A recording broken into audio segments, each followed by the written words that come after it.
Que aconteceu na Bolívia, o mesmo que aconteceu em vários países da América Latina nos últimos anos, nas últimas décadas. Outro golpe de Estado. E, gente, é incrível como o imperialismo, os americanos, eles parece que eles têm uma cartilha para dar golpes de Estado na América Latina. E sempre dá certo, ou quase sempre dá certo. Dessa vez na Bolívia, deu certo. E a cartilha foi seguida no Brasil, foi seguida antes no Paraguai, no Equador, no Haiti, em Honduras, que é há uma eleição. Eles contestam o resultado da eleição, o grupo perdedor contesta o resultado da eleição quando a esquerda ganha, e aí eles usam isso como pretexto para dar um golpe de Estado. Às vezes não na mesma hora. No caso do Paraguai, o presidente conseguiu governar por 3 anos. No caso da Dilma, ela conseguiu ficar 1 ano e pouco antes do golpe. Mas eles usam isso, é o comecinho do pretexto para o golpe. Às vezes, como na Bolívia, na mesma hora, ou na Venezuela também. E a cartilha é simples. Eles começam primeiro a desacreditar o sistema eleitoral do país. No Brasil, eu vou dar um exemplo, todo mundo já deve ter visto no Facebook, alguém que compartilhou notícias, informações, muitas vezes fake news, falando que as urnas eletrônicas são fraudadas, ou alguma coisa para desacreditar o nosso processo eleitoral, para dizer que não, as eleições são sempre fraudadas, e isso e aquilo. E geralmente, na época, eram os aecistas, os fãs do Aécio Neves, eles contestavam, diziam que as urnas eletrônicas eram fraudadas, que o PT comprava as urnas eletrônicas, e eles ficavam jogando isso na mente das pessoas pouco a pouco. Eles usam da inabilidade da esquerda de se comunicar, e eles usam muito bem as redes sociais hoje em dia para isso. E aí, pouco a pouco, muita gente ficava desacreditado nisso. Aí o que acontece? Quando eles perdem a eleição, eles vão e falam, não, a eleição foi uma fraude, a gente quer recontagem, não foi isso. E aí eles começam a tumultuar, até dar um golpe de Estado. No Brasil foi assim. E olha só, é engraçado que quando o PSDB ganhava as eleições para prefeito, para governador, ganhava em São Paulo, aí a urna não era fraudada. Mas quando eles perdiam para a presidência, aí era.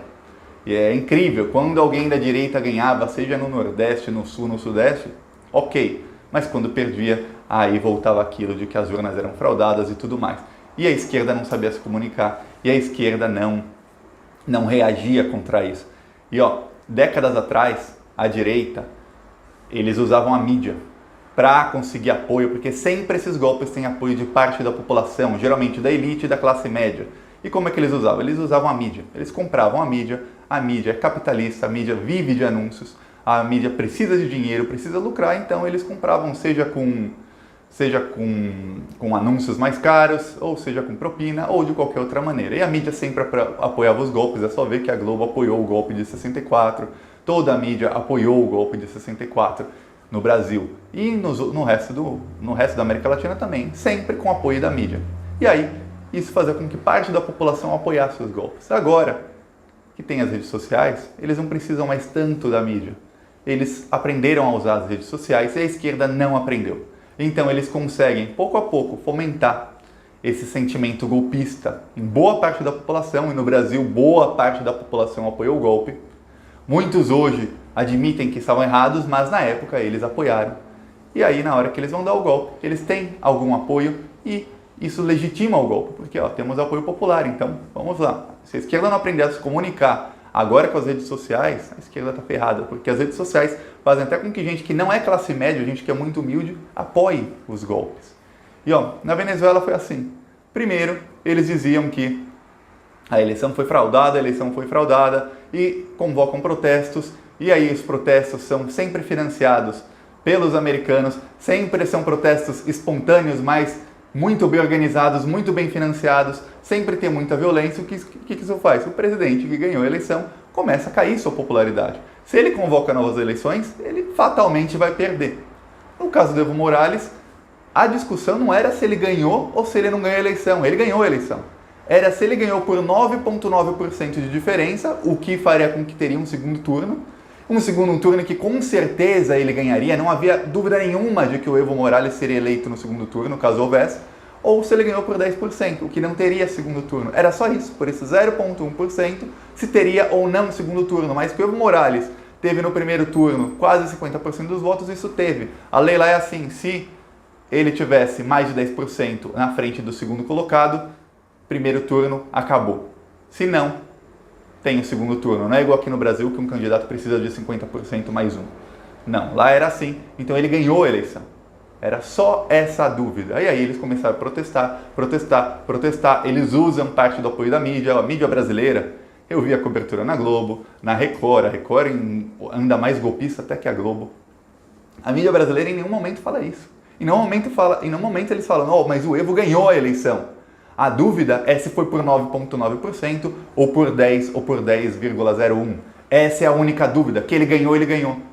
E aí o Evo Morales, ele foi lá, ou ele podia virar uma Venezuela e falar, não, eu ganhei no primeiro turno, dane-se, eu quero ficar aqui. O que ia acontecer? Ia ter mais protesto. A OEA, a Organização dos Estados Americanos, que sempre está com os Estados Unidos apoiando, a OEA diria que ele é um ditador e a Bolívia começaria a sofrer sanções. O país, que é o país que mais cresce por ano na América Latina, um dos 5 que mais crescem por ano no mundo inteiro, ia começar a parar de crescer. Com as sanções o povo ia ficar mais pobre, a popularidade dele ia cair, iam falar que ele é um ditador. Já tem gente na mídia brasileira de direita chamando ele de tirano, iam começar a questionar por que ele está tantos anos no poder. É engraçado que a Merkel, na Alemanha, ela está há quase 16 anos no poder e ninguém questiona. O Putin, na Rússia, também ele está no poder há muito tempo e ninguém questiona. Mas quando é na América Latina, aí questionar como é que... Quando era o PT, o PT está há 12 anos no poder, a gente tem que mudar. Quando é alguém de esquerda, na América Latina, eles sempre começam a fomentar isso, fomenta o golpismo. E eles vão pouco a pouco, eles faziam na Bolívia o mesmo que fizeram no Brasil. Pouco a pouco, usando Facebook, Twitter, agora o Instagram, eles já aprenderam a usar o Instagram já tem 2, 3 anos. A direita já usa o Instagram para fazer política e a esquerda não usa. A esquerda começou a usar o Instagram pouco tempo atrás. É o que acontece, eles vão fomentando o golpismo nas pessoas e aí, dá um golpe. O Evo Morales, ele não quis virar uma Venezuela, ele renunciou. Primeiro, ele aceitou novas eleições, porque ele sabe que ia ganhar.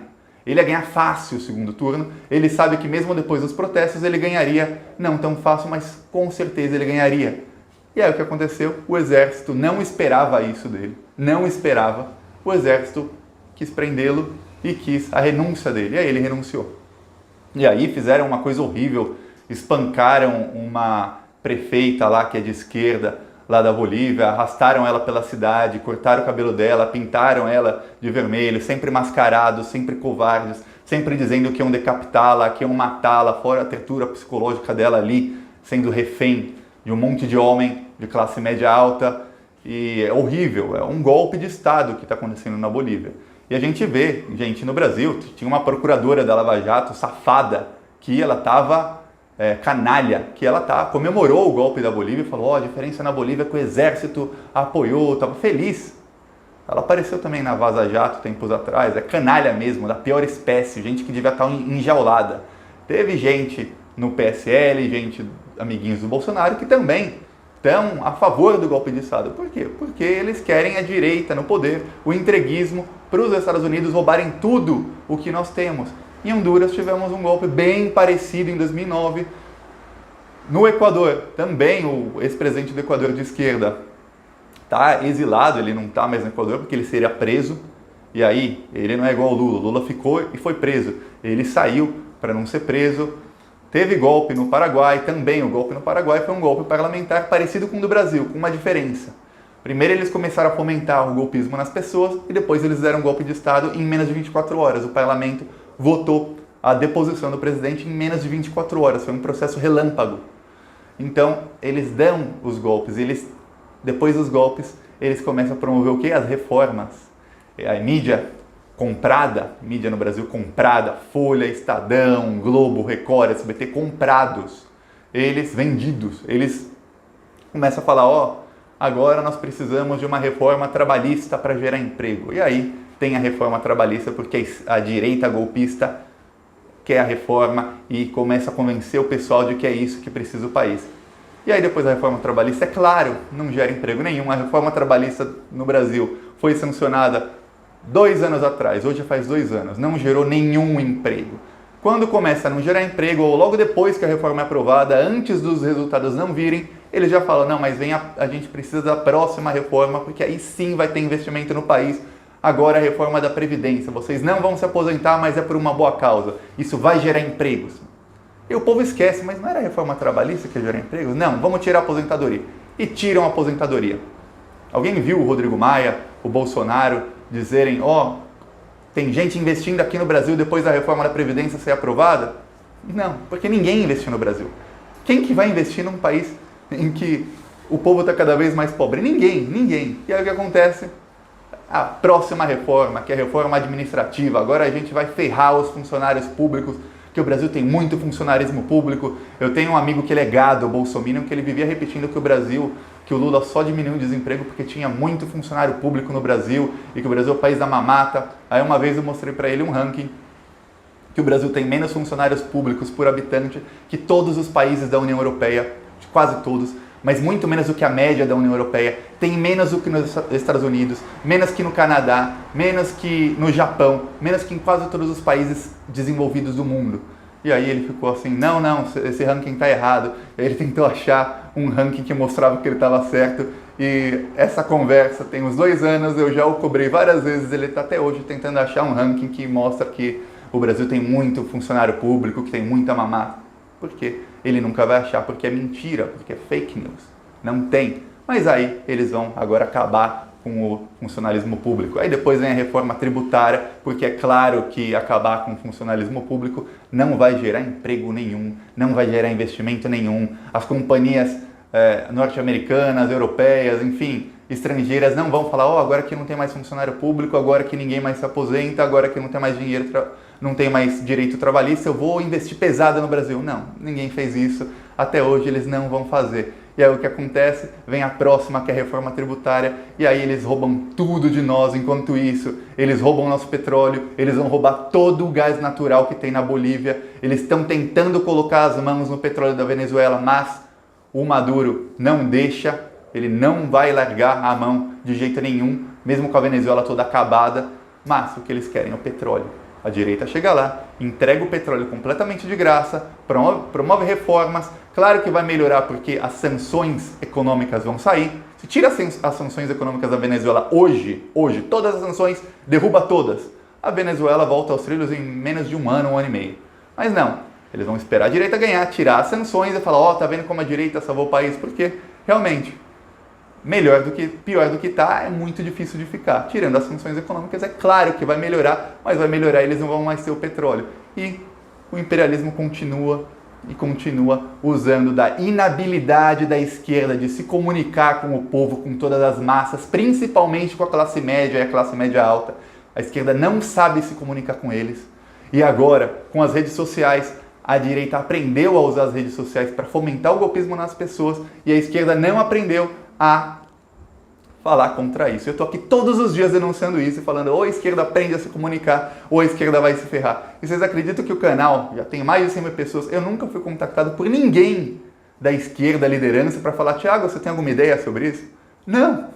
Eles simplesmente não querem aprender a se comunicar. Parece até que eles gostam de ser vítima de golpes para ficar de vitimismo depois, mas nós somos vítimas.